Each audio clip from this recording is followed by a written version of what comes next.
All right, everyone. Welcome to the Endurance Nutrition Show. Here today we have Sarah Kaufmann. She's the owner of Acai Cycling Coaching and rider for DNA Pro Cycling. So welcome. Thank you for having me. Yeah. So, like we most usually do with the beginning of all our podcasts, we're going to have like a little food segment. So do you want to talk about your ride fuel of choice? Yeah, I brought some Ascend drink mix, bottle for each of you. Thank you. This is the strawberry acai flavor. I love it. I'm so glad that our team gets to use it. It's kind of a light drink, not like sickly sweet like some drink mixes. I like it because I think it tastes a little bit salty, and I feel like that goes down really easily on a long ride. Yeah. Should we try it? Give it a try. It's all natural ingredients, no weird colors or flavors, just fruit, carbohydrate, sodium. Yeah. And these are local riders. It's Mark and Allie Fliss and Carly and Jamie Driscoll. They're all riders. Allie's a doctor, so this stuff was put together by really smart people. It is very light. It's nice. like, it's cool because it's just like eating a strawberry, I think. Yeah. It's not like an artificial taste. It's like, it tastes like you're just like chowing down on some strawberries. Yeah. I've also, I've always had gut issues racing. And so to find something that's like, I've never had a problem with my belly when I'm drinking this stuff. So that's really nice. I might have to look into that because I have a lot of GI Yeah. issues on the bike. It's a challenge for sure. Yeah. Mm-hmm. Well, it's delicious. Thanks for sharing that. Good, yeah. Okay, so we'll just kind of jump into things. So, first off, how did you get into cycling? I was a Nordic ski racer in high school, and Wait, where are you from? I'm from Massachusetts originally. Very cool. Yep. So I Nordic ski raced. I was a runner. I was a pretty mediocre athlete, but I did take to Nordic skiing pretty well. And I had an injury in college. I tore my ACL, and so I stopped ski racing. I kind of got into riding to rehab my knee, and then that kind of turned into more like something that I liked more. And I really just rode recreationally on the road, and then I was able to try mountain biking and was totally hooked. Like I had decent fitness from running and skiing, and then the skills portion came pretty naturally to me. So I fell in love with it, and that was probably the start. So how long ago was that? That was 2004. And when I started getting into mountain bikes, I got into ultra endurance stuff, like 24-hour solo races and some 100-milers. I really just wanted to do the hardest thing that I could, was what pulled me in, and I definitely burned myself out on that over the years, and kind of have found stage racing and cross country racing and that kind of thing. But at the beginning, it was just wanting to do, wanting to kill myself, which gets old after a bit. Yeah. So when did you transition to the cross country and the shorter stuff? It kind of happened over time, I guess, because I started mixing in some cross country races here and there when I was still doing the long stuff, and then I think I did my last 24-hour in 2009. So then I was kind of more into shorter stuff. And then I did a couple years really kind of just doing cross country after that. And now I would say I kind of mix it up and do more of a mix. But in 2007, I did 24 hours in the Old Pueblo.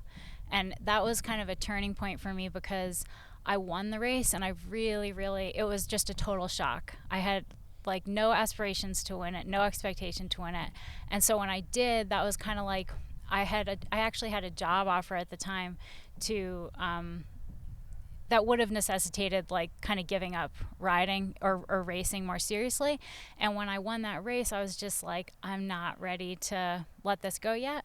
And so that's when I decided that year to see if I could get my professional license. And so then I kind of got more serious about riding and racing. Nice. Yeah. So was all of this, because Old Pueblo's down in Arizona, right? Yeah. So were you like racing and learning to mountain bike in Massachusetts, or No. when did you move down this way? No.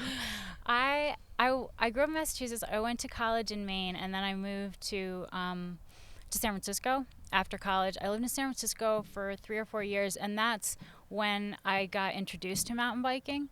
Nice. And then I had this job offer, and that it was actually back in Vermont. And so that was my intention, was that I'm going to move back east and kind of have this more serious job.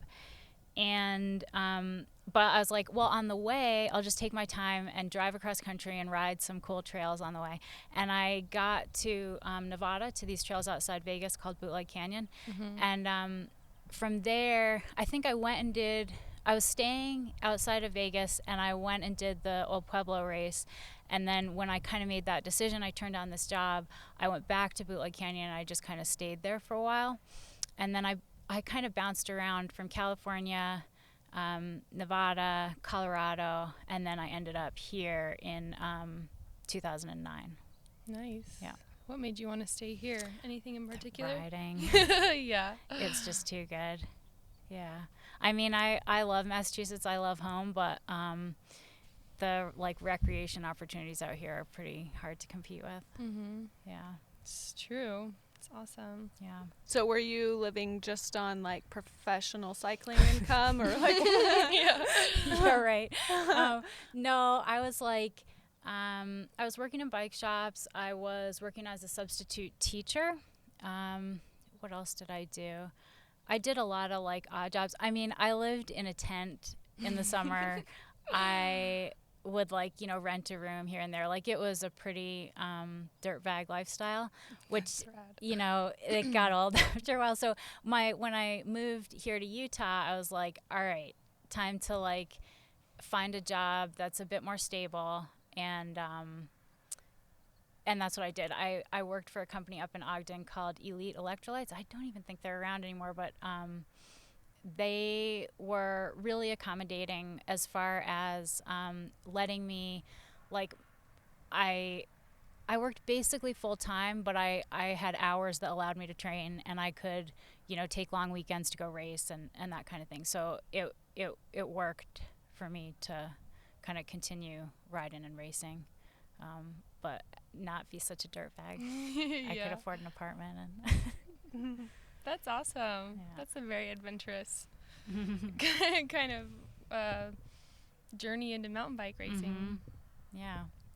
And then when did you start your coaching business? I, it kind of happened organically. Like people kind of started asking me, people just want to know what you're doing, I guess. And so people would ask me about my training and could I coach them? And I was always just like, I'm not a coach. I don't. But, more people kind of kept asking me. And so I started kind of helping people design training programs for themselves. And then I decided, I really enjoyed it. And so I kind of decided to try and do that more formally. And so I did work for another local coach. And then in 2017, I started my own coaching business, and it's been really cool to do it under my own brand. It's, there are challenges owning your own business that, like, when you work for someone else, you don't have to deal with some of the garbage of owning a business, but it's also really satisfying to do it, to, have it be my own thing. So one thing we were kind of curious about, like as women athletes ourselves, and you have a lot of experience, is so a lot of women struggle with like overtraining. A lot of women athletes struggle with like overtraining and undereating. And have you ever struggled with something like that? Or if you've had an athlete, how would you address something like that? Yeah, I've certainly struggled with it myself. I got mono in, I guess, 2012, which was probably the result of like years of overtraining. And I certainly see it with women. And what's tricky is that it's often like the same traits that make people excel as athletes, that like a little bit obsessive, very type A, kind of consistently wanting to like do a little bit more on the workouts, hit a little bit over the power targets. Also wants to totally. I mean, look, I think we all have a streak of it. Yeah. And it's just like, how long does it go on? How much to the extreme? That kind of thing. But those qualities are, the same thing that will get people into trouble. And like, I see it in both men and women, certainly more in women. And I almost like, I feel like at this point I can like predict it, because what I see more than anything else is like that second or third year professional woman who has had like a really steady growth and improvement, and she's training hard, eating healthy, but possibly, on the verge of underfueling. And it gets to a point usually in the second or third year of where it's not sustainable and there's a crash. And then unfortunately, it's like she thinks those behaviors that helped her succeed, well, now I just need to train harder and or cut back, on food more. And so it's a pretty rough cycle. And it takes years to come back from that. Yeah. As far as the women that I coach, I try to just keep the lines of communication really open. I certainly feel like there's been women who've come to me who are like already on the borderline. I haven't worked with someone who has been like in a really, really deep hole. But I've definitely worked with people who are on the edge, or I feel like could have gotten there if left unchecked. But I mean, it's also really tricky, because I think a lot of these behaviors are really deeply personal, and people don't want to talk about it. And like a lot of the times, as a coach, like I might have a sense that someone is doing these things, but if I try to bring it up, they're like I'll say, what did you eat before your ride or something like that, and they're like, oh yeah, I ate this, and it's fine. They really try to brush it off. So I feel like my best bet is to just be really clear about what works long term with an athlete in terms of training volume and fueling. And to be really available for them to talk to me and to point them to resources. I mean, because at the end of the day, I'm not a dietitian, but I can certainly point them to people who are, and I can talk about my own experiences and try to set a good example. And we've talked about the book Roar, like I would refer people to that. So I try to educate people. I don't want to make someone uncomfortable with these really deeply personal issues, but I would also, I think if someone were really not willing to listen or change, then I would just have to not coach them. I don't want to be along for that ride. Yeah. Okay, cool. It's something that I think is really interesting, because I think a lot of people, like you said, a lot of athletes are kind of maybe a little bit more type A, a little bit more intense about their training, and that kind of translates to a lot of different areas of life. So I think as a woman, that's been an athlete for a long time, that's something, and I studied nutrition, like it's something I try to be really aware of, is like, how much am I eating? Am I getting enough food? Am I fueling myself properly? And because I at least can test, I think in the past I've liked to overtrain quite a bit. So it's something that I've really, like, in the past couple of years, try to learn how to rein in.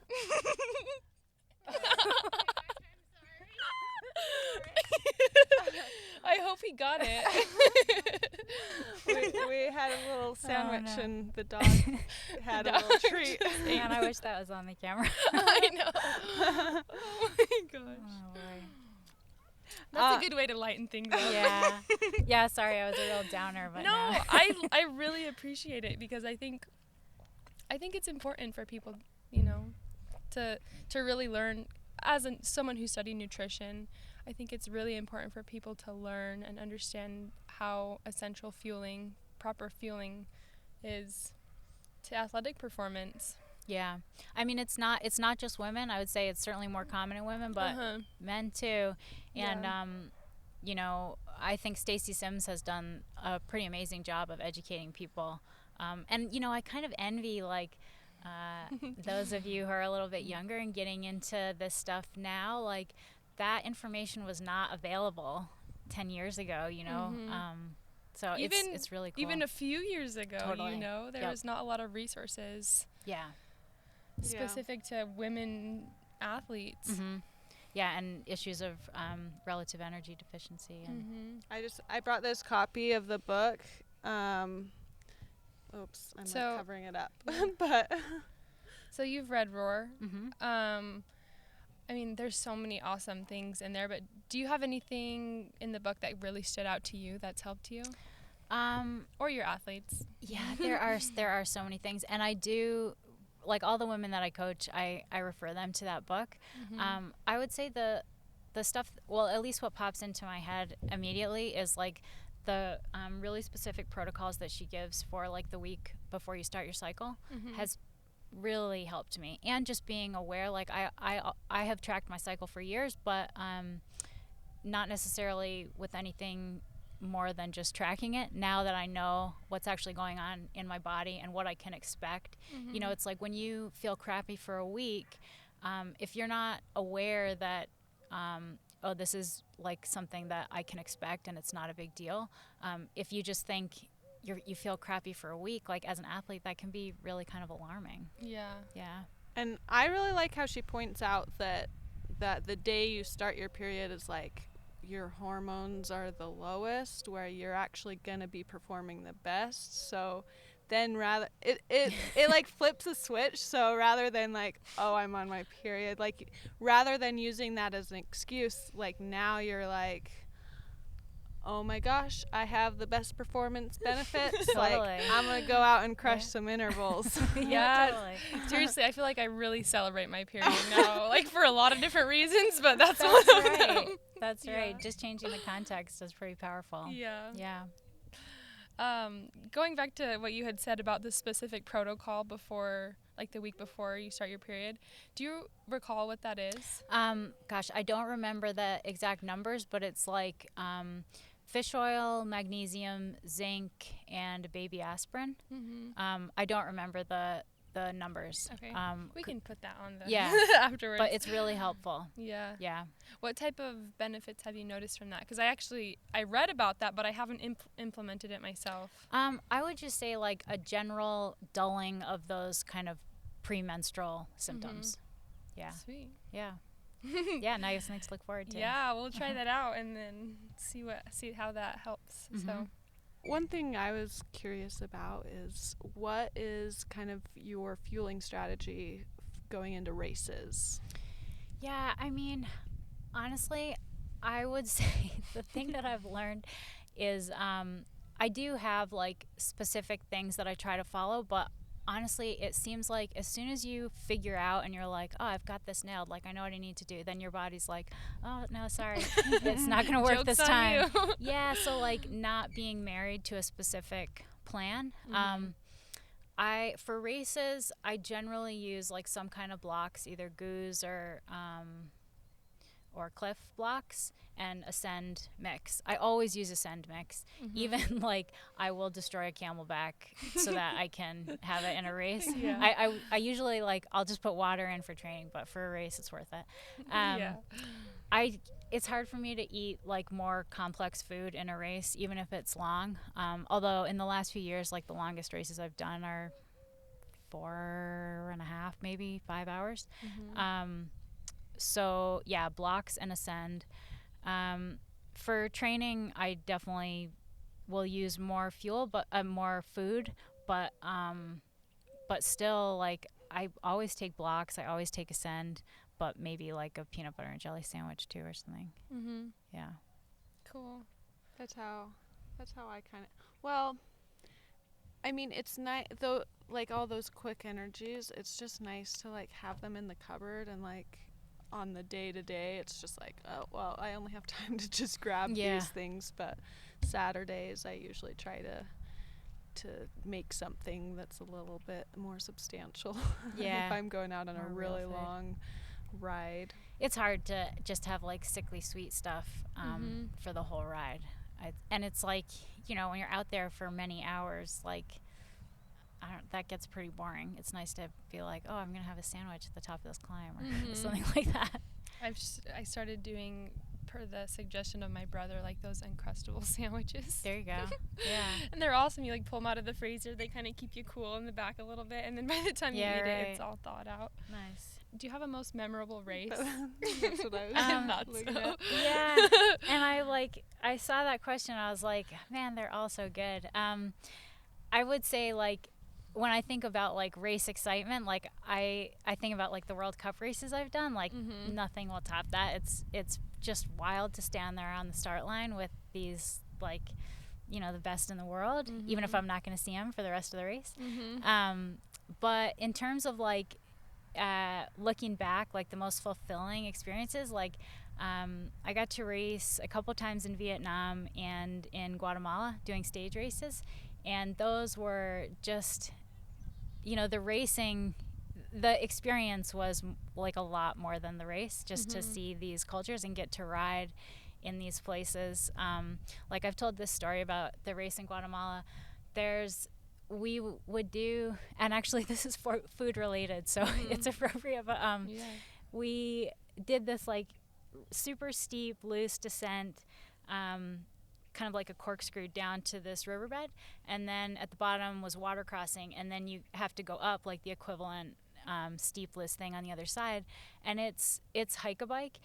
But so it's this kind of remote village. The children are not used to seeing like people in Lycra and these bikes, but every year these people come through, so they come down to the river and they want to push your bike up the hill, and they push your bike up the hill and they're like, dulce, dulce. They want candy, but what they mean is like the goos and the blocks and stuff that you have in your pocket. So they just expect that the race. So I'm like giving them all my blocks. I'm like, I don't have any left. But my point is, like, experiences like that has meant the most. Like that was the really cool stuff. That's awesome. What race was that? It's called what is it called? Ruta del Quetzal. Yeah, it's a 5-day in Guatemala. Yeah. That sounds like a blast. It was pretty wild. I'm like squinting. Do you in a race like that, in a race situation like that, do you have a hard time getting the fuel that you need? Do you have to bring it with you? Yeah, I would mostly bring stuff, but you know, like, in these places, are you okay? Do you want my sunglasses? No, I'm okay. The sun is moving.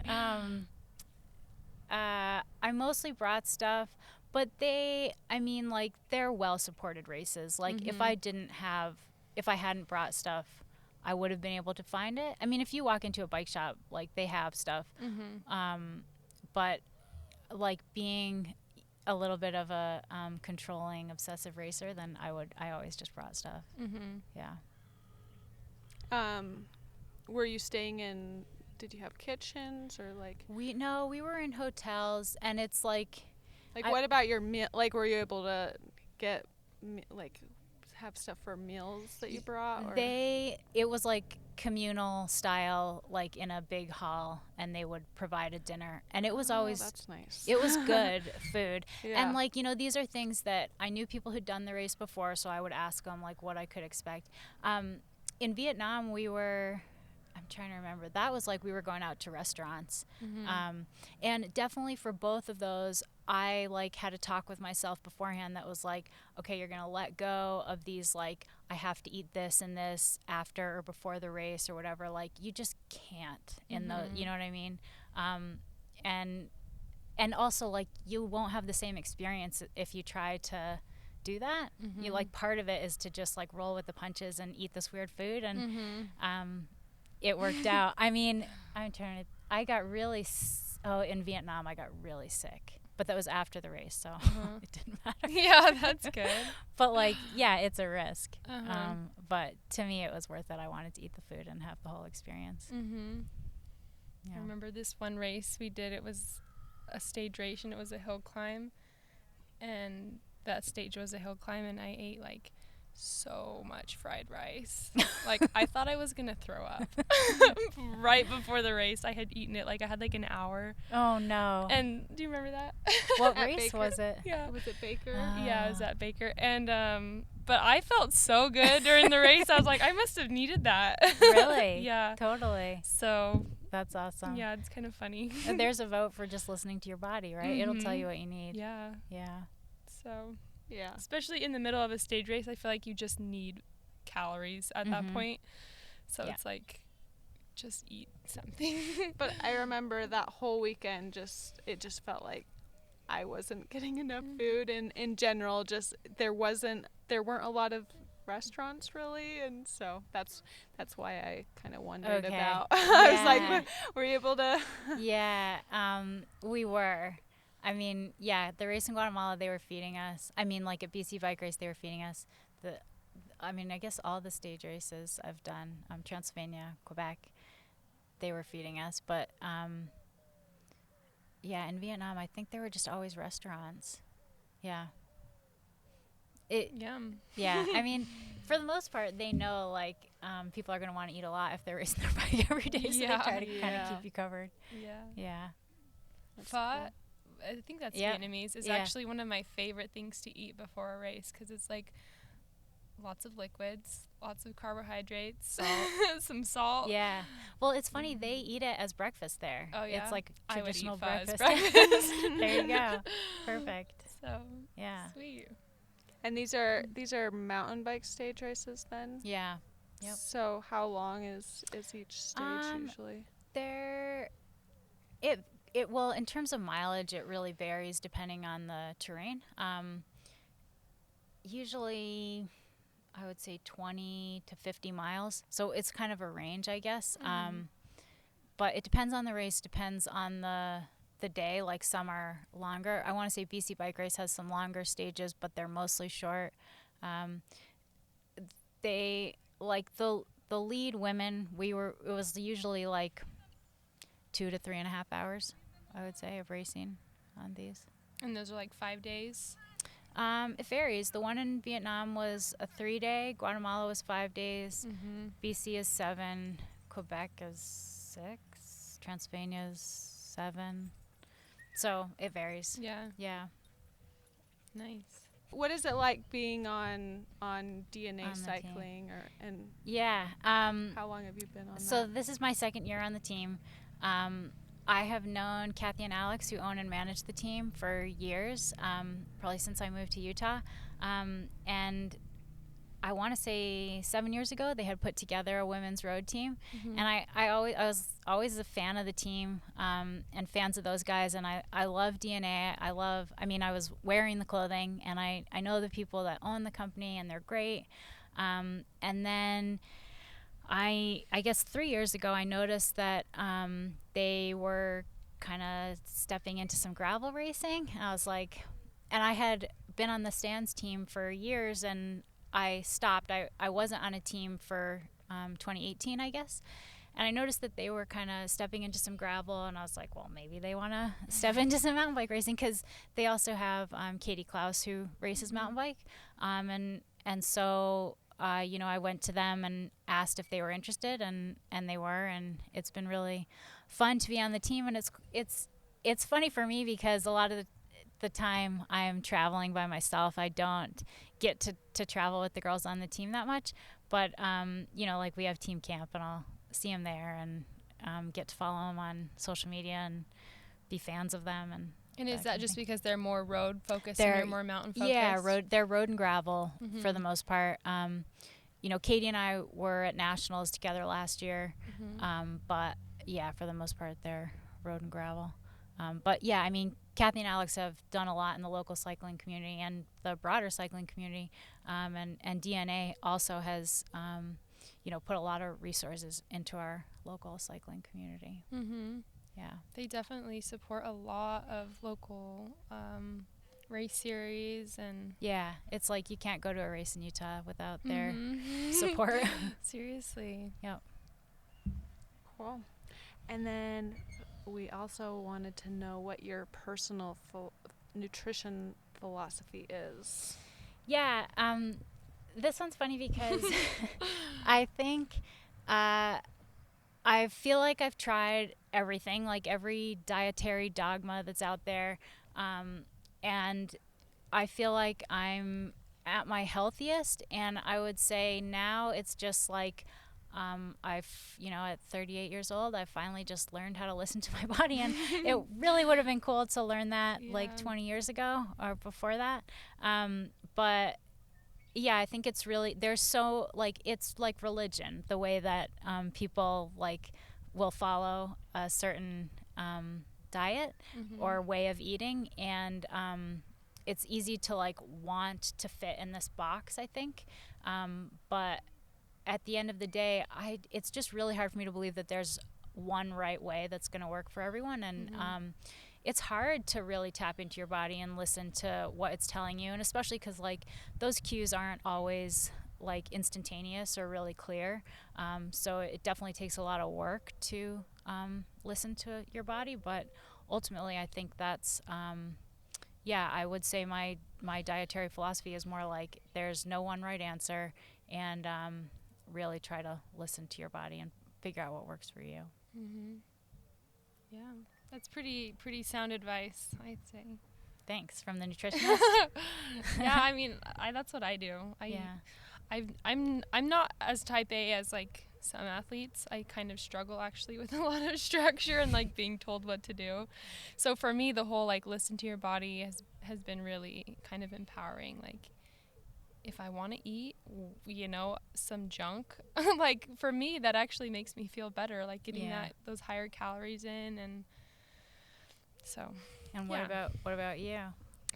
I used to be like really good about eating a lot of vegetables, and now since getting married, like my husband actually likes eating lots of French fries, so lately I've been eating lots of French fries.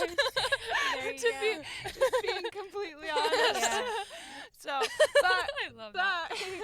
But I will say I also have been eating a lot more, but my weight always stays the same no matter what I eat, so I kind of just try to eat just a lot of food.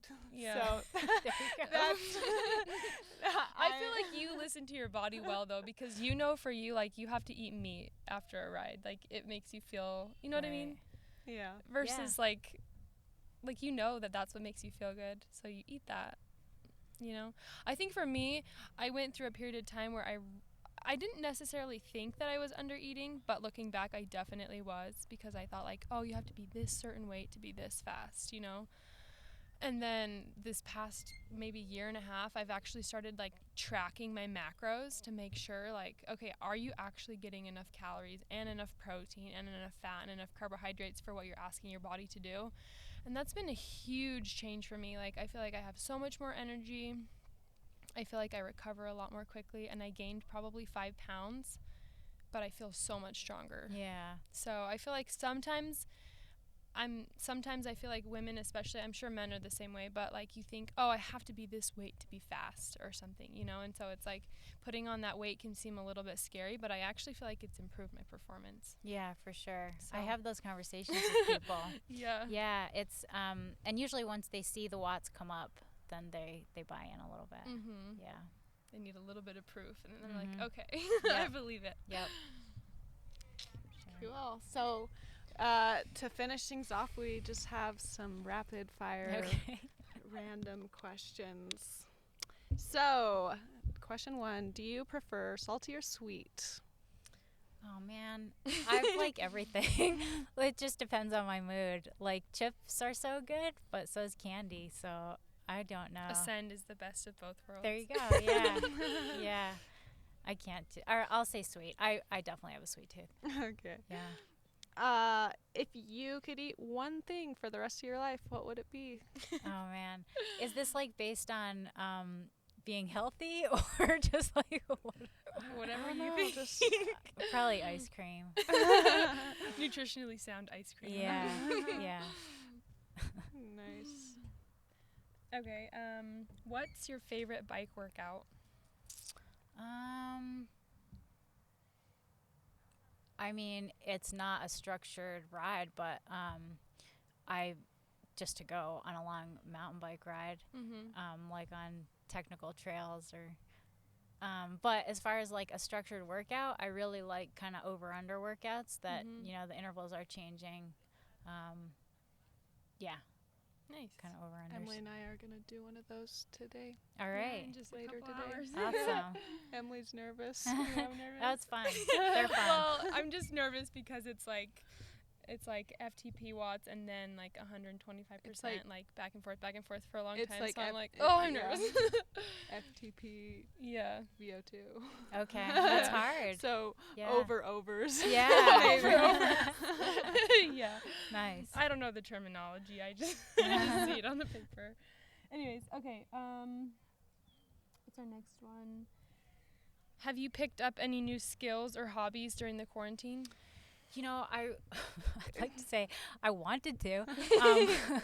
I have been baking bread with everyone else. I have been working on mountain bike skills. Like, that's my little spot right over there. I just like do little drills on my mountain bike. I had shoulder surgery in September, and so like I would love to be learning or working on drops and stuff, but. One, I'm healing an injury, and two, I don't want to be in a hospital right now, so practice like lower speed skills on the ground. Yeah. Yeah. Nice. Cool. And then, what's your favorite thing about Utah? Like I said, the opportunities for recreation, the trails, the access, the skiing. Yeah. The mountains. Yeah. It's hard to beat. Yeah, it Yeah. really is. And then the last one is just kind of your final parting thoughts for anyone listening. If you could say one thing that stood out, what would you say? Thanks for having me. It's cool to see a women-run podcast taking off. You guys doing this, I'm excited to see where it goes. It's really cool. Thanks. Yeah. Thank you. We are too. Yeah. So. Yeah, so for anyone listening, you can follow Sarah at, is it K Cycling Coaching? Mm-hmm. And then just go find her on Instagram, and I think you have a website too, right? Yep, For your kcyclingcoaching.com. Yeah, Facebook, Instagram, and Yeah. Twitter actually, but I don't do as much. And just be sure to subscribe to podcast, whether it's YouTube or whichever podcast platform you listen to. So. All right. Yeah, thank you, ladies. You're welcome. Thanks for coming.